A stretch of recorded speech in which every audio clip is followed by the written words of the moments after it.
Tuesday night's here again, and so are we. I'll hand you over to Pete. How you going, Peter?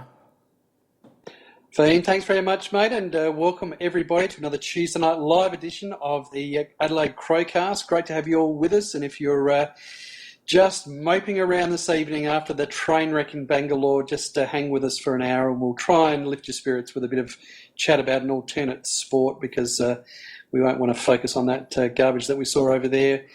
Just a horrendous couple of hours. Nikki, Macca, Fiend, how are you all this evening? It was a tough ask, Pete. Come on. It was a big ask. No, big eagle, and it was just, it was pathetic. It was a give-in by the batsmen who did. They all went out, apart from Hanscom. There was prods and pushes, and it was pathetic. I presume you're talking about the cricket. As I said, everybody, we're here to lift your spirits and talk about some good fun stuff. I think what we'll do is we'll just whiz into a little bit of news from Nikki. Oh, Christ, hang on. Oh, there we go.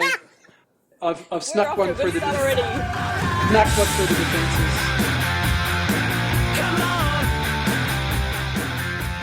Every bloody week it's the same. Okay. Well, let's start off with something a little bit fun with the mob who actually decide to wear T-shirts whilst playing a footy game on the weekend. TAC has removed their sponsorship from Geelong because of the Selwood incident. So, kidums. How stupid. Yeah. The other one, I saw the headline, which I thought was quite interesting and could have quite a bit of impact leading into the season, is Isaac Heaney has been diagnosed with glandular fever. So in the article on The Age, they kind of talk about how he might miss a couple of games early on in the season. But if that's glandular fever, he can't train, he can't be around the club. It's going to be more than a couple of games. Well, let's hope he's infected the whole team. Yeah, I've had glandular fever, and it just flattened me for 2 to 3 months. Yeah, it does. I think one of my sisters got it and then shared it with the other two of us, so that took us all three of us out at the same time. So, and like any fever like that, your symptoms, you're contagious before your symptoms show up. So that could be a bit difficult for Sydney. Can we just pause just for a really quick moment and just take a little bit of joy in the bad fortune of Geelong and the media, who just absolutely love these creatures to the wall. And some of the tweets I saw today trying to excuse this. Now, I know you're probably going to say, well, it was a bit of an overreaction from TAC. Well, it was in their agreement when the sponsorship was done a couple of years ago. This was made very, very clear to Geelong, and of course the ultimate media darling himself was the one that coughed up with the speeding offence. So just a little bit of joy there, I think, in the way that transpired today. Yeah, but look, in the past, I think Richmond definitely did, because that was Jay Schultz who cost them the tax sponsorship, and I think Collingwood as well. They're the two that I can think of. And Geelong definitely have formed with players flaunting driving laws. Yeah, I wonder how many under 18s have been done speeding or DUI. I'm just waiting for the TAC to pull their sponsorship of the under 18 comp. Yeah, that it's just silly. I mean, fairly likely. Come on, it's a.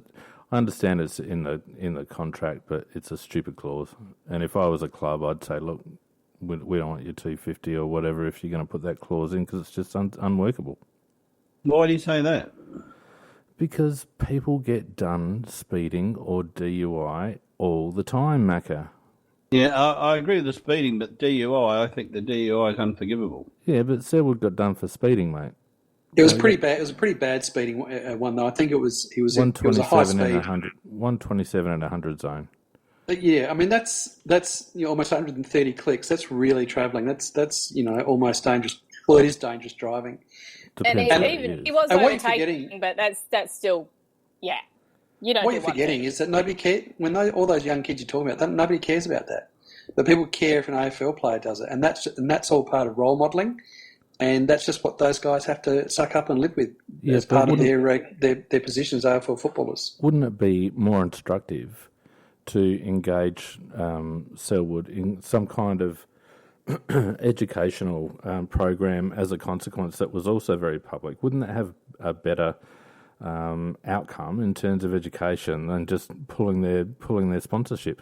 To me, it seems like an easy way for TAC to get out of sponsorship.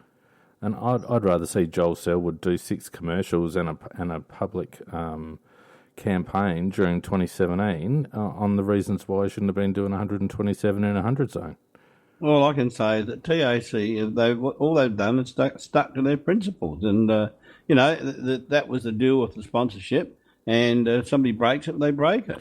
Well, it's interesting Joel Selwood's the captain of that football club. Yeah. And he is the captain, and he knows that sponsorship exists. And he's out there, doing 130, and he knows he's doing 130 in a 100 zone. He's just decided, get stuffed. I don't care. I'm going to speak. You don't know the circumstances around it. He might have been passing a truck. He might have been. There's a number of things that he could have been doing, which would have been, something that most people have done a few times in their lives. And if you're talking about wanting outcomes, then the outcome that has the most educational benefit, in my view, is that Selwood embraces that he's done something wrong, and rather than the club be penalised, Selwood be penalised by being forced to publicly, educate. That's fair enough. But if Phoenix, he was, as Pete just said, he was close to 130 in a 100 zone. That can't be excused. I'd hate to 130. Come on, people drive 200 in Germany every time. But they actually have laws that's actually allowed to do that. Yeah, we don't. On an open road, doing 130 is not a big deal. It is in Australia. If the outcome that you're looking for is hurt for Geelong, well, then that's a really good result. Well, yeah, that's right. I mean, it's interesting that the TAC don't sack members of their staff who get done for speeding. That's an interesting piece of hypocrisy. Not AFL footballers, though. No, but they're staff members. They're actually representing the TAC. They walk around with TAC. Yeah, they walk around with polo shirts. They walk around with polo shirts with TAC written on them. Yeah, nobody cares about them, though. It's a double standard. No, Phoenix, tell me the name of one of these employees. Well, that's ridiculous, Macca. No, it's not, because they're not public role models. It doesn't make any difference if they're a public role model or not. That's the essence of it. Yes, because they don't have sponsorship from TAC. But if the TAC... And that sponsorship says we're going to agree to that. But if the TAC says that we don't want to have anything to do with people who flout the road rules, why doesn't that include their own staff? They didn't say that. They said we're not going to pay... Hang on, we're not going to pay additional money to people who won't abide by what the conditions of that additional money is. Well, they're paying salary. Salary is for what they've earned. This is something on top of that. Yeah, okay. I disagree. I think it's ridiculous. I think it's a double standard, and just pulling your sponsorship from Geelong. Actually, what does that actually do in terms of furthering the cause of road safety? Nothing whatsoever. Nothing. Yeah. I disagree, because look, we're talking about, aren't we? Yeah, other sponsors, it doesn't matter to them, but to this particular sponsor, I mean, that's their ideals and what they stand for, so they have to do that.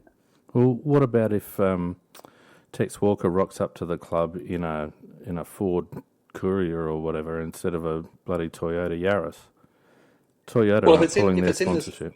If it's in the Toyota sponsorship that no Adelaide captain or no player will drive to training in a vehicle other than a Toyota, and then Tex drives with a Ford, well then you lose the sponsorship. Yeah, and I'm not... It's what the conditions are that the club has to abide by. Yeah, and I'm not disputing that, Pete. Obviously, there was a condition in the TAC contract, and that's been broken, and all and good.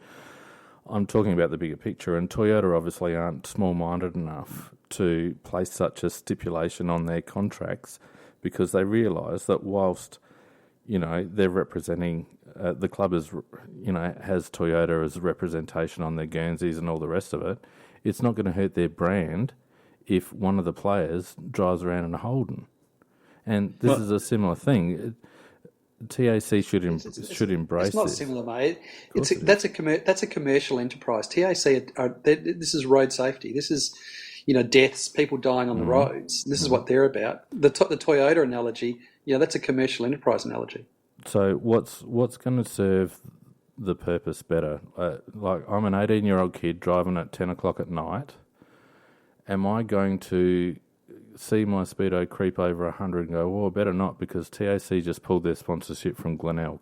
We'll put it this way. Of course they're not. They're not going to do that. All the other clubs would have spoken to their players as a result of this, and that any other club that's sponsored by TAC, and they would have reminded them that please observe the rules. No consequence for Joel Selwood, no consequence for me. Okay. I reckon. No consequence for the road toll either. hasn't done one. Well, Nikki, seriously, in my example, then, an 18-year-old kid is going to be impacted more by seeing Joel Selwood 10 times on the TV, or maybe doing a clinic at his school, rather than TAC pulling their Geelong sponsorship. It's going to have more of an impact. Simple. Did it make all the news? Yes. 18-year-old kids couldn't care less about that, Nikki. But they do follow the football, and they do follow news about football. And this is the top story on everything about it, is that they've been pulled the sponsorship because of it. And when he did it, it was all the top stories of he sped, about and he shouldn't have done it.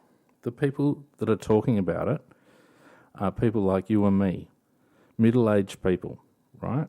And you can't argue the fact that the biggest demographic in terms of road accidents, injuries, deaths, all the rest of it, DUIs, is 18 to 25.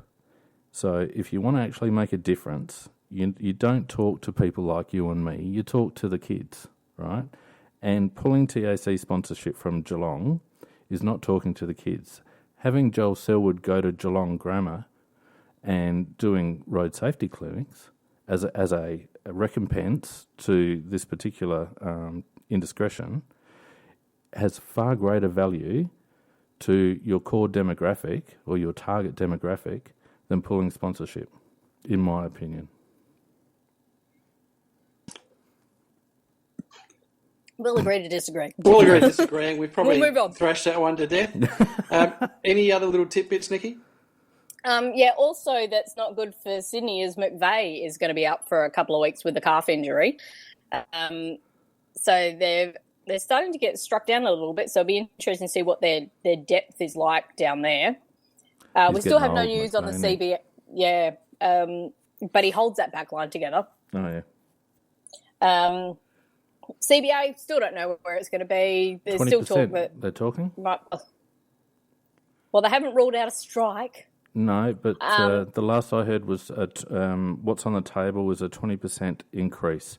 And what I didn't hear was whether it was actually linked to revenue, as in what the players' model wanted to be, or whether it is just a 20% increase. But that's what I heard this afternoon.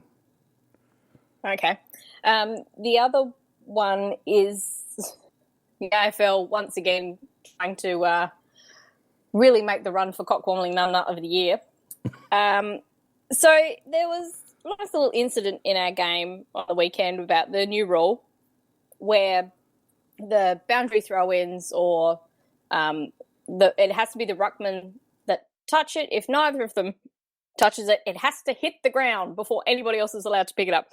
And, of course, Dingle, with his back to the play and a very shallow throw-in that should have been called back, hits him square in the back and a free gets paid. And so the AFL comes out on Monday and goes, well, we're going to talk to the other clubs, and if they kind of want us to change it, then, well, yeah, we'll change it. No, sorry, AFL, you're the ones who make the rules. Grow a set. It's wrong. Change it. Nikki, you know it's wrong. Nikki, this was going to be the subject of me knifing somebody, and this was going to be the subject. Did I get him this? Yes, you have, and I'm going to start with the knife tonight, and it's going to go straight into that idiot, Schwab, who runs these umpires. Firstly, the lack of clarity in the rule, in the sense that it doesn't allow for the fact that boundary umpires aren't perfect thrower-inners, etc. It doesn't allow for the fact that what if neither the two ruckmen touch it? And then I'll go on to the umpire of the day. What moron would give a free kick in their right mind for that? If anybody with common sense would call it up and have the ball thrown in again. There was a second one too against us where they had a shot for goal, which I only realised afterwards. Yeah, Lairdy touched it. Yep, and then it actually went over the ruckman's head and hit Laird's feet. And so Lairdy didn't grab it, it hit him. And it's the same as Gores when it hit him in the back. And for an unintelligent creature that runs around pouncing in the centre, calling himself an umpire, to give a free kick for that because of some crazy, idiotic law that's only just been written, that is disgusting. And if that's going to be what football is, I'm going to stop watching football because that's not football. I don't know what it is. It's garbage. And I just could not believe the shit that I was watching. And so the umpire, Schwab, the man in charge of the umpires, you are a fool. To the umpires that paid that free kick, you're idiots. Common sense. Well, no, the umpires. He's got to apply the rule, Macca. It's not his fault. Phoenix, the feel for the game. Common sense. You think he's going to get into trouble for getting the boundary? Well, if he did, I am right. Schwab gets 2 knives in him. He's a fool. The umpire would have got into a world of pain had he not paid that, because it's specifically stated in the rules. Have you ever seen a more bizarre free kick paid? Oh, I'm in complete agreement with you there, but you can't bag the umpire because he actually called it right. Well, I disagree. If I was an umpire, I would not have paid that. I would have got through. I would have just blew the whistle, got the boundary umpire to re-throw it in again, and nobody would have been none the wiser. Then I would have explained it to my boss, common sense rules. Macca, when you're a Crows supporter and a West Adelaide supporter, you see bizarre umpiring decisions all the time. It's very, very hard to pick one that would stand out over the other. Although I must agree with you, it was pretty bizarre. And actually, I think probably it's a fair leading, Nikki, I think, to perhaps move along from the news and start looking at the game on the weekend. Hang on. I just got to... Macca jumped in and he didn't let me play his new... his new Mac the Knife. So we're just going to play this for a second. And next time, Macca, just don't jump the gun, man, because you got your own segment now.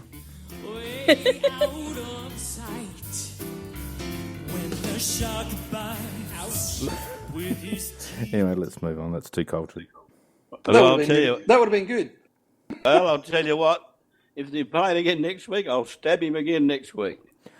Well, so, looking at the game on the weekend, pretty good performance from the Crows. As I was watching it on TV, and I have to say that disappointingly, I saw the first half and thought, geez, how bad's this? And the Little Peak Juniors decided they wanted to go out for a walk after half time, and so I left the TV and got back at 3/4 time to see that lovely last quarter. So the only thing I missed was the third quarter. So did anything happen?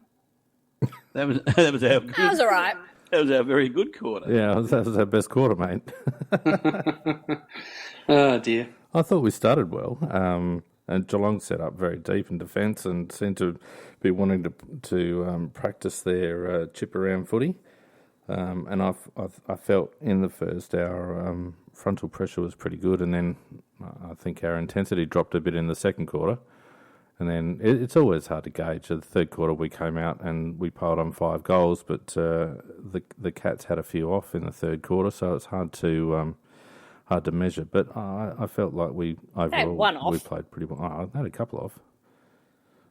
Well, there's only one that actually really does anything in that side, which has kind of been proven. Well, yeah. It probably exposes their lack of midfield depth. Actually, the fact that Danger off has such an impact, because it did have an impact. It stole my line. They've only got 2 midfielders of quality at the moment. They're out there on the weekend, and that is Selwood and Dangerfield. And Dangerfield, he only had 11 possessions in the first half, so I wouldn't say that he was dominant. But if Geelong are going to play that style of game, and if Geelong are going to play that style of game where they just chip it around and hold it on to have about 1,000 possessions before they go forward, they're not going to go very far because that is a terrible brand of football. Well, they don't have any forward firepower, Macca. That's the thing. They got Tommy Hawkins, who I believe is just about on his last legs, and the game's moved past his style of play, in my opinion. It's too easy to shut down a big, lumbering forward these days. You can just double team them or whatever, and we didn't bother half the time. I thought Hardigan did a pretty good job, despite what Jenny said. Hardigan gave him a hiding. Yeah, pretty much. Yeah, he did. Pretty much. And Hardigan's only real blemish was when he kicked it to a camouflage bloke on the ground, which I thought was hilarious.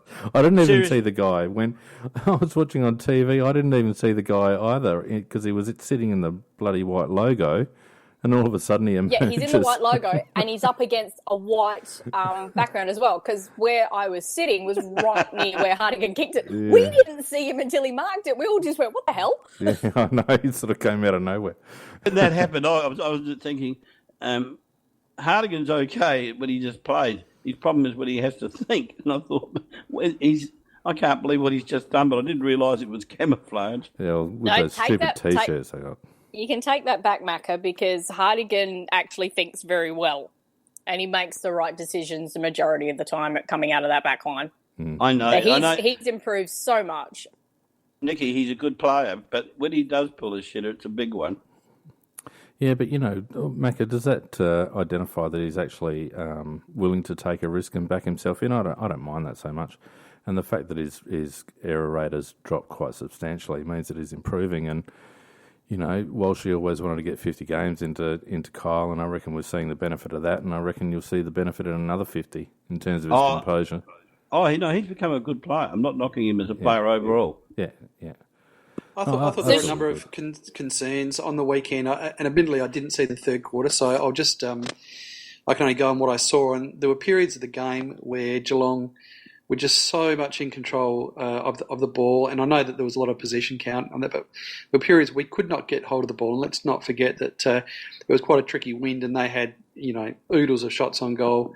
So there were periods there that I thought were pretty concerning from a midfield perspective, which we all know that's an issue. Certainly the last quarter in particular and the second quarter, they just comprehensively outplayed us. And being at the ground, Pete, that last quarter, I felt pretty much the whole time we had a lot of control of it. That wind picked up a lot stronger in that last quarter, even more so than what we had. And it just felt like it took them, I think, how long did it actually take them to finally get it down into their forward line? We were really good at actually keeping it out for a really sustained period of time. And because they were pressing up so hard, so it kind of got stuck in that middle of the ground, just a little back and forth. But it just felt being at the ground that we had actually more control. It was still a 4-goal to zip last quarter, wasn't it? Yeah, but again, Pete, you got to look at who's playing. It's a pity that you missed the third quarter because we probably had our 90% of our starting lineup playing in the third quarter, and admittedly they had Dangerfield off, but we slaughtered them. It was a different game of football in the third quarter, and I think when you're looking at JLT, you're just looking for glimpses of how you want the team to play, and you're looking for clues as to who's going to do something. And I think Curtly Hampton continued his upward trend, which was really pleasing. You'd have to be happy, Pete, with Rat's game because it was probably his best game for quite some time, and he looked really freed up and he was running on top of the ground. I thought he played really well. He looked excellent. Excellent. And he was actually directing. He actually went in the midfield a number of times. And when we were having stoppage setups and he could see that we weren't set up correctly, his voice was excellent. You could hear him in the stands. He was that loud, just making sure if somebody wasn't where they should be, he was yelling at them to get there. Yeah, he's taken this real leadership role, step up, which is what you want to see from a player like that. Who, if he notices it, you call it out. Yeah, I thought he played the complete game, actually. he got soft balls, he got hard balls, he got all types of balls. And as you say, Nicky, that wasn't meant as it came That's going out. in the outtakes. Yeah. And it's not me for once. And back to the subject, and I like this game in here. Hampton, I thought he just showed us how classy he's going to be, and he's got a lot of tricks, that boy, and his disposal is beautiful, absolutely beautiful. And I thought Matty Crouch, best midfielder on the ground. I thought he dominated the clearances, and he's going to have an excellent year. And our midfield is not very deep in terms of what we had out on the ground, but there were signs by some of the lesser lights. I thought Harry Wigg was good at getting the ball, wasn't so good at kicking it, but we know he is a good kick, so that'll come with a bit of time. Yeah, he's got to start showing it though, Macca. I felt that he has lacked composure, which has surprised me a little bit. I thought that he'd take the step up a little bit better, but he's lacked composure with his disposal. And you want to hope that fixes itself, or as the game slows down for him a bit, that his disposal, improves, because he can't run at those sort of disposal efficiency numbers and get a game. No, I think it was something about 40-something%, wasn't it? Yeah, it wasn't great. Yeah, no, and we know he has got it, and I guess to some degree he's feeling the pressure of the faster game and the bigger bodies, etc. But it was good to see that at least he can read the play and get the ball. But yeah, look, he won't be a starter on what we've seen so far. The way that he's being played, I think the time that I've seen of him, he seems to be playing a very, very contested game, and I think that goes a long way to explaining his lower DE. And there doesn't seem, I haven't seen too many occasions where he's been freed up on the outside to actually use his leg. He seems to be really a bit of a little clearance beast in the defensive half at the moment, and getting quick kicks out. But that said, he has had a couple of opportunities to nail some kicks and hasn't, and I think that he's probably just picking up the speed of the game. I think that similar to Rory Atkins in that semi-final last year, I'm more encouraged by the fact that they can actually get hold of the football. Yep. And I think that the composure will come with a bit of experience. And I think that if we're seeing guys like Wiggy actually getting the pill, then I think that's a pretty good sign. And also seeing him going in as hard as he does, yep. and winning contested ball, I think that's a pretty good sign. But certainly note of caution, and I certainly don't disagree with what you're saying, Pete, in terms that he needs to, clearly work on that DE. And it's probably a product of the fact that we've manufactured him into a midfielder. I mean, he's that's not been his go at the outset of his AFL career. We've specifically turned him into a midfield player, and whilst he certainly stepped up at SANFL level, because it's not a natural style of play for him, I think it's just going to take that little bit longer for him to adapt at the higher pace. And I think you're right, Pete. The biggest plus for Harry Wigg is he got the ball. He didn't get as much in JLT2 as he did in the first week, but I think the signs are good, and he's certainly worth persevering with. Andy Otten, he's got to get a mention. I thought he played a terrific game, Andy, and unfortunately, I just can't see when everybody's back. I can't see a spot for him, but on how he played, I mean, he's AFL standard on how he's playing at the moment. And the other guy I must mention too is Brown. Does he ever get beaten one-on-one? He just, every time he went for it with somebody else, I had total faith he would get it, and he did. I think he's a very, very good player, and perhaps an underestimated player by a lot of people. But I think, again, we're going to have a very good defence. We know we're going to have a good attack, and I think even with the boys that substituted up there, they didn't do a bad job. And it's going to be all about what we can get out of the midfield. I really like Smithers' attack on the body that he did. That was probably one of the most physical games I've seen him actually play. And he was at that kind of that damaging break line best that we know. And also down in the back lines, Jake Kelly. I mean, okay, he's not the most naturally gifted of players, but he knows his limitations and he hates to lose a contest. And it's one of the things I've loved watching him do in the SANFLs because, if he's got a chance to hurt the opposition, he's going to do it. And he took a few Geelong boys out quite nicely. It's one of those guys you wonder where he's going to fit. He probably is up to the standard, but is he depth, and does he actually get a game on another club's list? Because I don't know. I mean, Otten is probably Lever's backup. I don't know who Jake Kelly comes in for. Obviously, probably Luke Brown, but they're different kinds of players. And he covers the Brown. He covers Laird.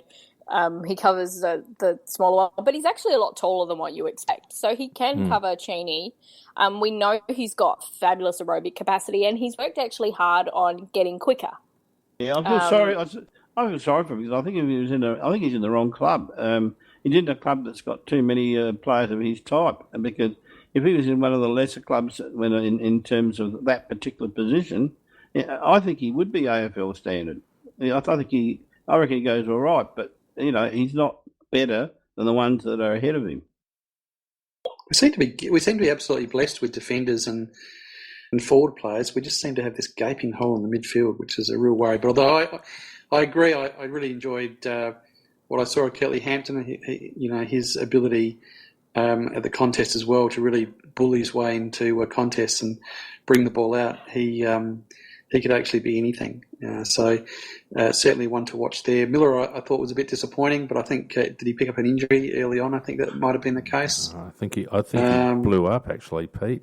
Did he? I heard he got a corky, but could be wrong. Maybe. But I mean, he did a power of running in the first half, and then he just seemed to fade right out of it. So I reckon he blew up. I thought he was okay in the first quarter, but pretty much unsighted after that. Yeah, I just don't know where the real creativity and vision in our midfield is going to come from. I really like Matty Crouch as much as the next bloke, but he is relatively limited in terms of his vision. Wonderful at getting the ball, wonderful at giving that first give, hates to be beaten and all those good things, and he's unquestionably a good player. But in terms of that really elite vision to set up play and to create, just not quite sure where that's going to come from. Pete, you might want to watch the third quarter because there was a pass he did to Walker that was everything that what you just said that he doesn't have. He did. Yeah, that was actually that was superb. That was an elite piece of play, that one. Yeah, but it was 1 out of 28 touches, and I agree with you, Pete. I think Matt's next step is to create more. I think he needs to become more damaging and have a bit of hurt factor about him, so that his 28 touches are a bit more meaningful.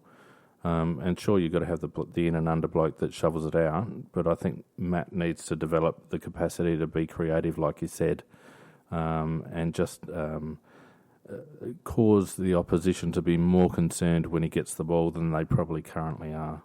But I agree with you, Nicky. That was a nice little lace out to Tex in the third. And the other player, just for open discussion there, I'd be interested in what you guys thought of Menzel's game. I just think I can't see what we're going to do with the guy. Well, he'll be playing reserves. He did an absolute power of running in that game.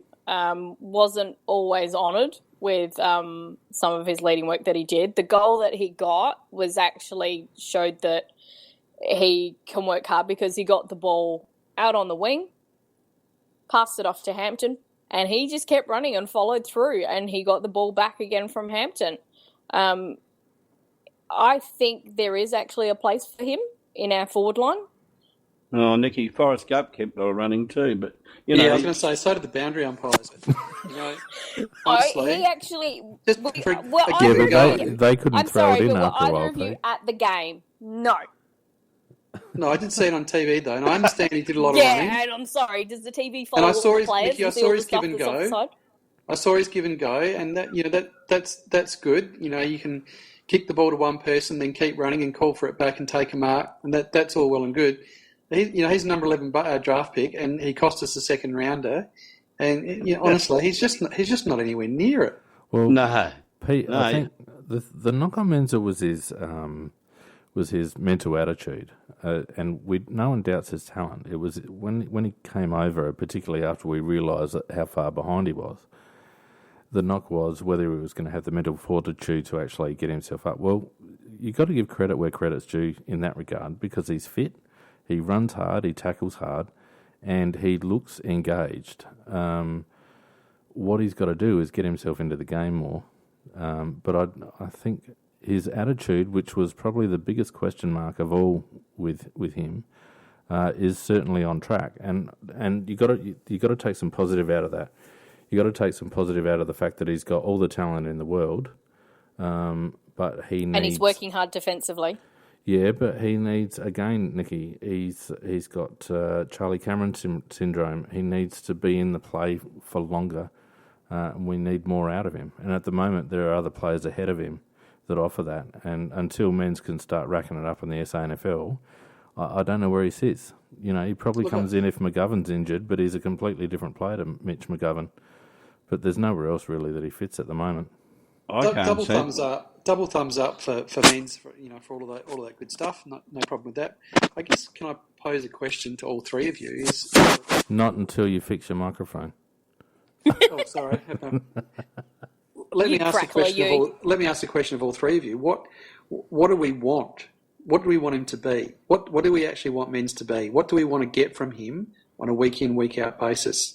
I guess in terms of statistics, is he a 15 possession, 3 goal a week player? Is he a 23 possession, 1 goal? What do we actually want from this guy? Well, if I can go first, the role that I see him playing is Tommy Lynch style role. I see him hitting up from the half forward flank, getting involved occasionally in the midfield, and so you're probably looking at half a dozen score involvements a game, and I'd say 15 to 20 posies, Pete. That'd be my desire from Menzel if that's the role that he's playing, which is where I can see him possibly playing. Yeah, if we play the Tommy Lynch role, you've got to get, I think, around about the 20 mark. No, 15's a bit light, I think, because you have a look at Lynchy. He sometimes gets in the high 20s, and he travels all around the ground and makes play all around the ground as well. And if Menzel could do that, then he could play on a half forward flank. But at the moment, you can't get away with 8 touches a game and all that sort of stuff. It's just not good enough. Nikki? I actually see him more as releasing Cameron to the midfield. So it's actually more that role I see him playing, because he plays small very well as playing tall. And it just creates another nightmare scenario for defenders dealing with our forward line. And how he's been structured to play last year in the SANFL, to me, it just looked very much like the Cameron role. Is that, yes, you roam up high like Lynch does, but Cameron does as well, and that run back. And to me, it's more actually the Cameron role that I see. That's where he's going to come in. It could be that he starts on the bench, Cameron starts up forward, Cameron then goes in the midfield, and he comes onto the forward line. I think that's where he can fit. And we did play him in the SNFL off the wing a number of times as well. So that's my thinking, is because it's what I've seen on how we were structuring him up to play last year. Well, Nicky, have you ever seen a game yet, one single game, where you were happy with the way he's played? Norwood last year. It's one game in 25. And there was, which final? So I remember. It was so isolated you could just jump to it, Nicky. No. That Norwood game was outstanding.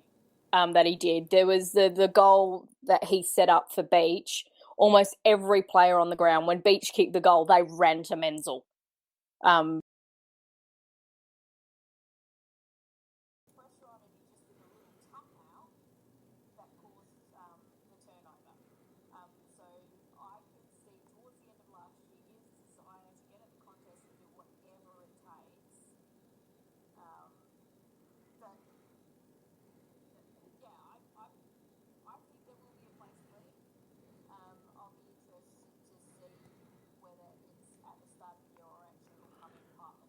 can't be at the start of the year because he's just not getting enough of the ball, Nick. He's not playing well enough.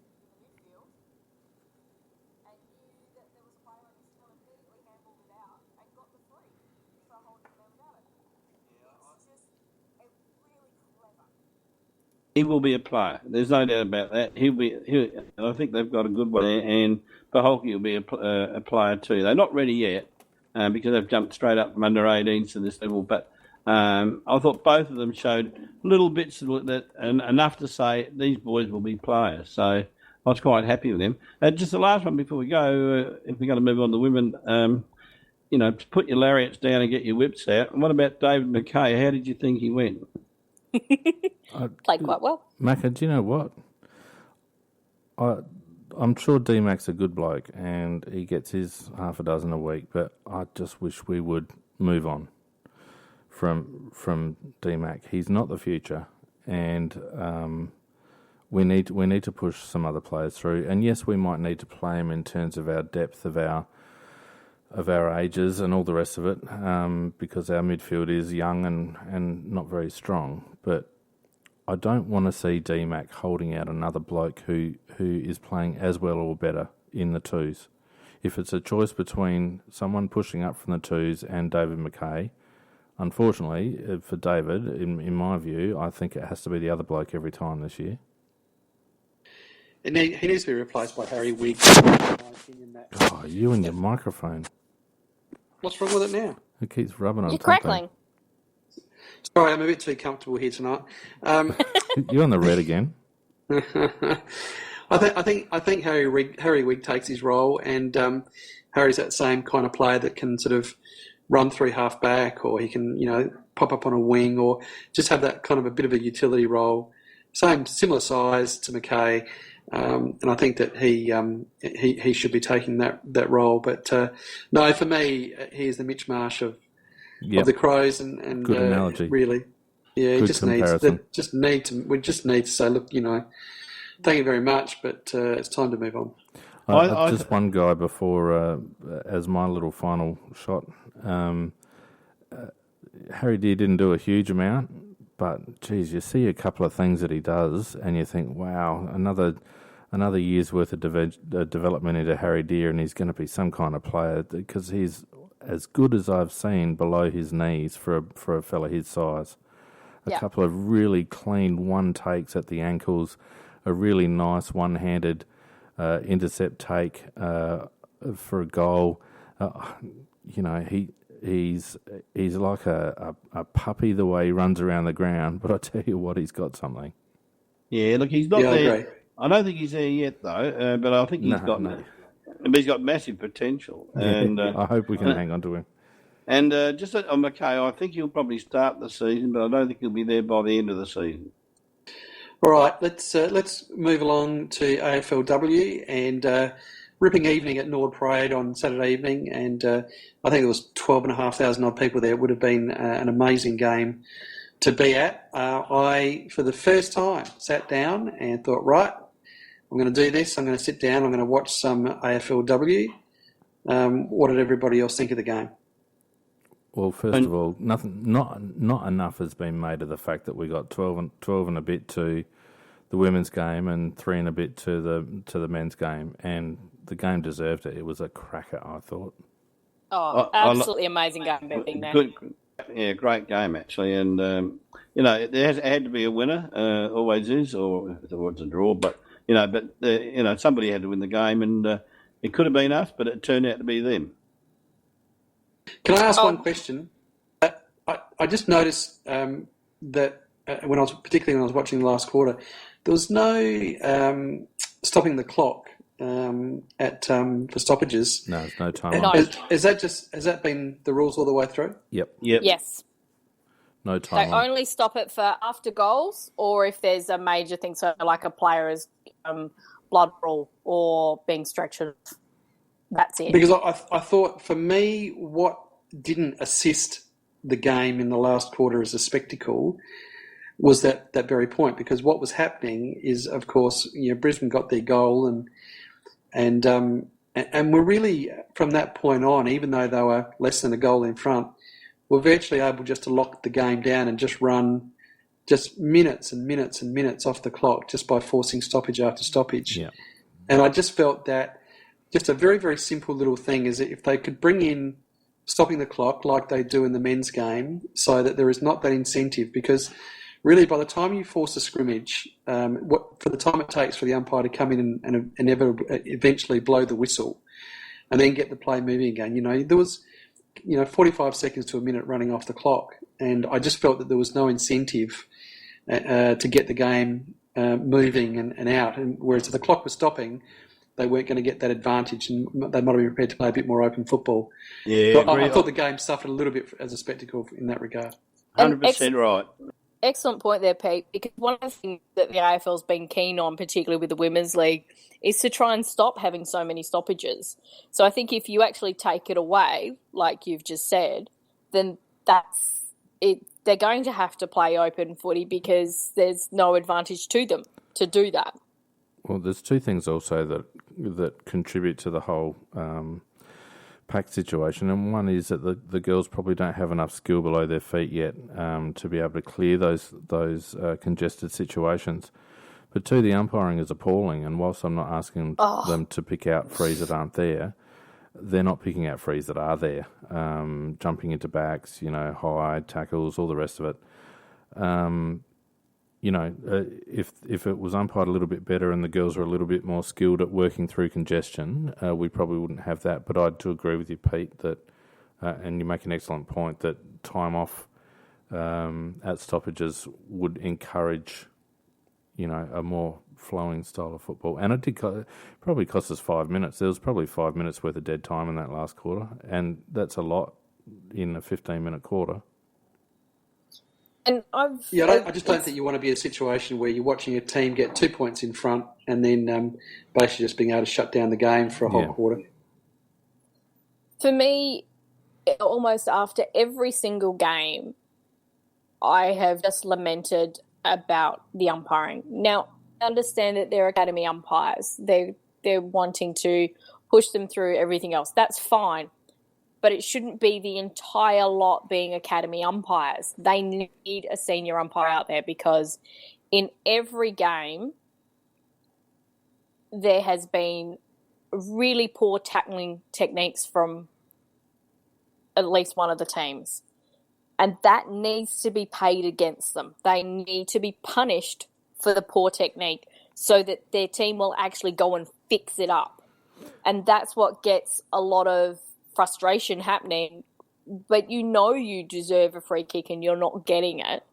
And particularly for our team, because with Beck, she's come from an umpiring background, and I've actually noticed that our technique is actually one of the best in the AFLW. So I think if they want this to really be even more of a showcase, they need better umpires.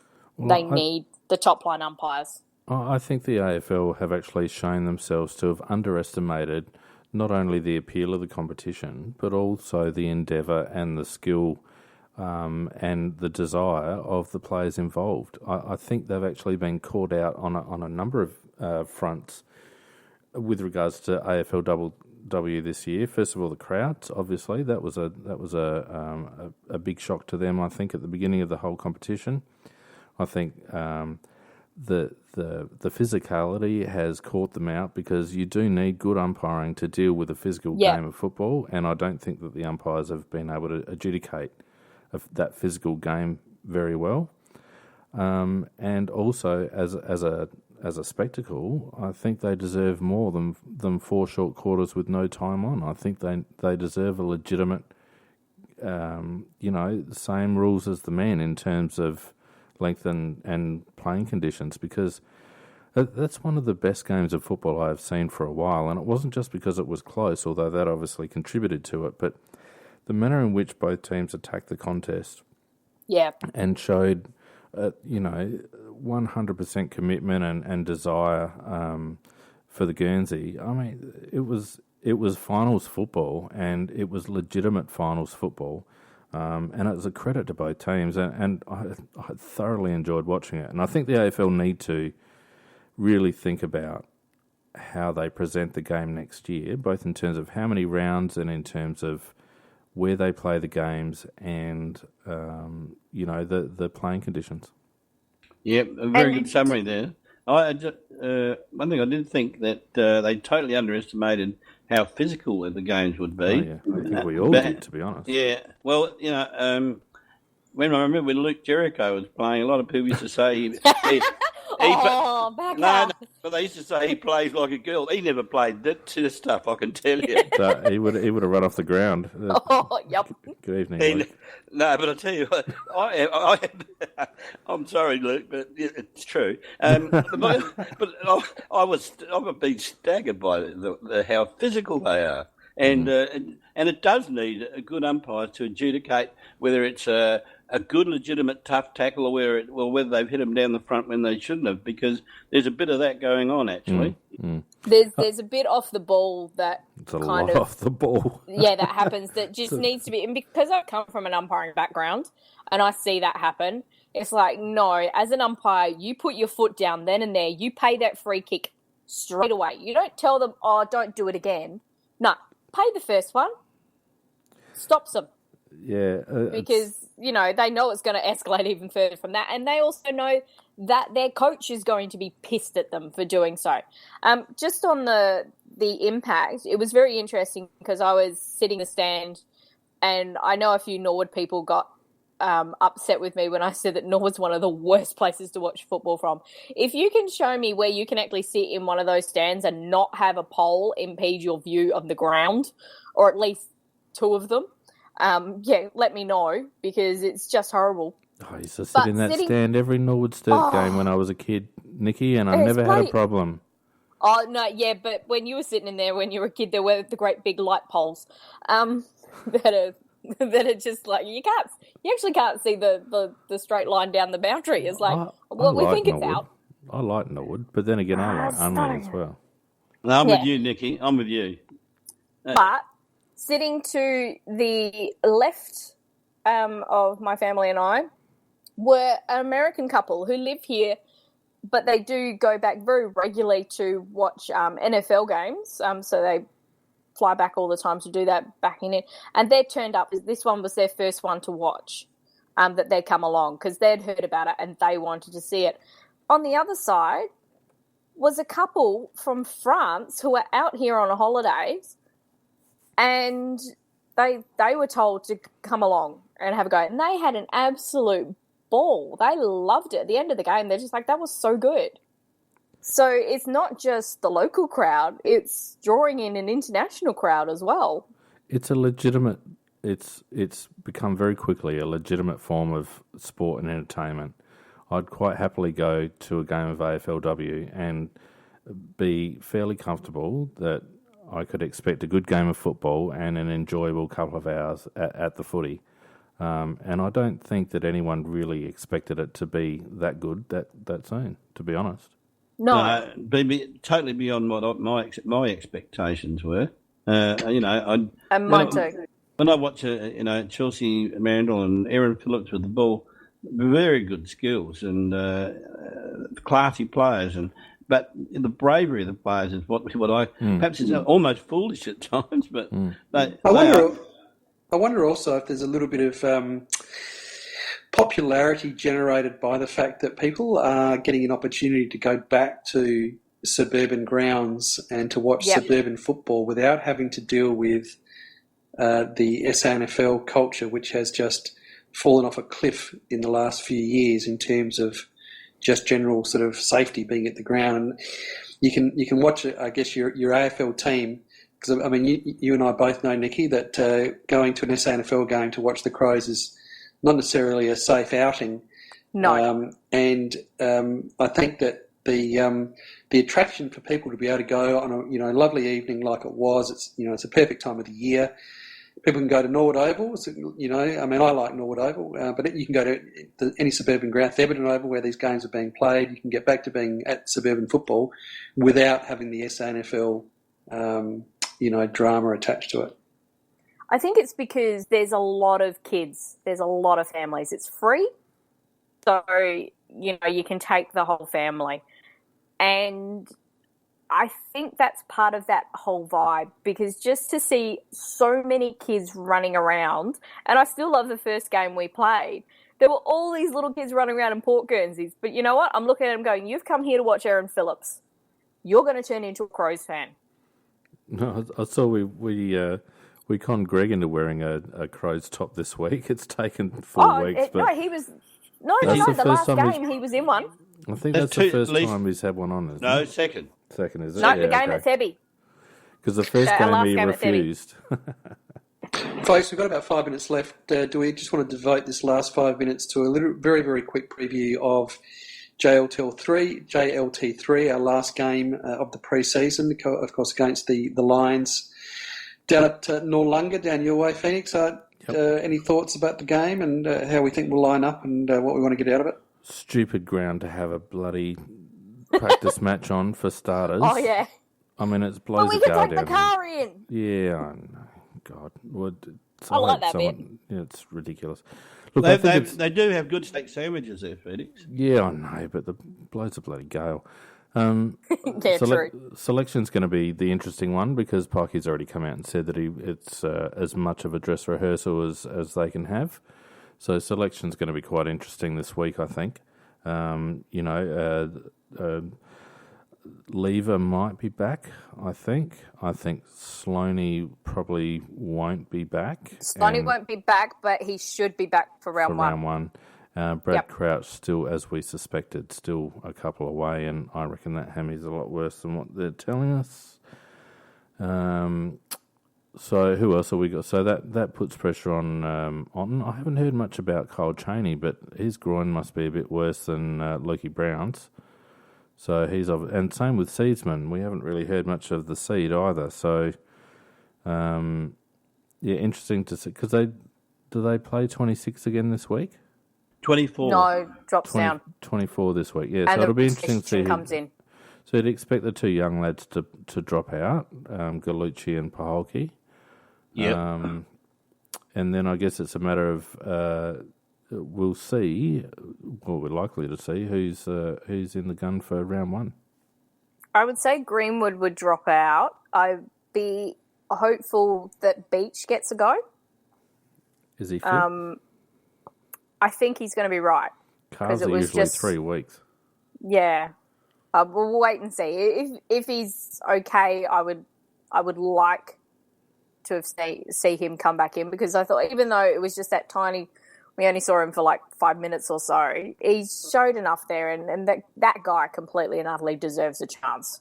Well, Walker and Eddie are coming back, so that's another two. No, Walker's already in. Jenkins.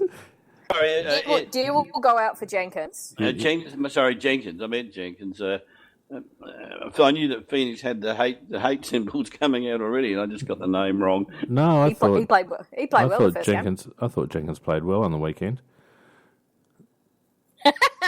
Exactly. You're so funny. The Beach v Mental is an interesting one. Nikki, I was going to raise Beach when we were talking about men's earlier, because whilst they're different players, they're probably going to slot into a similar spot and on balance, from the little we've seen of John O'Beach and from SANFL last year, I reckon John O'Beach is ahead of men's at the moment. I agree. Mental's not ahead of anybody. No. Anyway, we've already done that one. Deer, I guess, comes out. You're right, Nick. Mitch McGovern, is he due back? I think he's due back. He's due back as well. So there's three. That whole front three are coming in. Yeah, so we've probably got 6 ins, haven't we? Which probably does put pressure on Menzel. You got Greenwood, Gooch, Polkey, Gore will be out. Yeah, maybe Dean He's Gore. got concussion symptoms. Oh, yeah. No, he's okay. got concussion symptoms, so he'll be out. Yeah, he'll be out for sure. Most likely Harry Deer if Jenkins is How the hell was Nakaya Cockatoo not cited for that? What did he do wrong? Let's go one step further. The tribunal blamed our guy, Dean Gore. They said it was his fault that it happened. No, they didn't say it was his fault. They said the reason that happened is because he was airborne when Cockatoo tackled him. Read it. It says well, he shouldn't have bloody tackled him then. Read the words. He said that Gore caused the incident. Yeah, but that's in terms of, that's not blame. That's saying that the reason the incident occurred is because Gore was airborne. And there's nothing stopping someone from being tackled when they're in the air, Nick. Lennox, you've got to learn to translate what AFL language is. What that really means is it's a Crow player, so who gives a flying shit about him? All right, on that note, I think we're just about at time. Been an interesting hour and obviously lots to talk about, so it's been a lot of fun and a lot of interesting issues. Any saved rounds? Anybody want to just add something in before we sign off for the evening? Well, good luck to the girls up in Darwin for our home game up there. And Heather Anderson, she's changing her pink helmet for a camouflage one, just to she's actually doing this for Soldier On, which is a charity that actually looks after returned servicemen because the government doesn't do it when they're injured, etc. And so she's just asking for people who are going along to the game up there if they can donate $1 or anything that they can spare, because there will be some tins being rattled. And she thought, as an army medic herself, it was something that's very close to her heart. And so she's actually changing it up for a camouflage helmet just for the one game. So everyone really won't be able to see her. Kind of self-defeating, yeah, if you're going to wear camouflage when you want to stand out to get donations.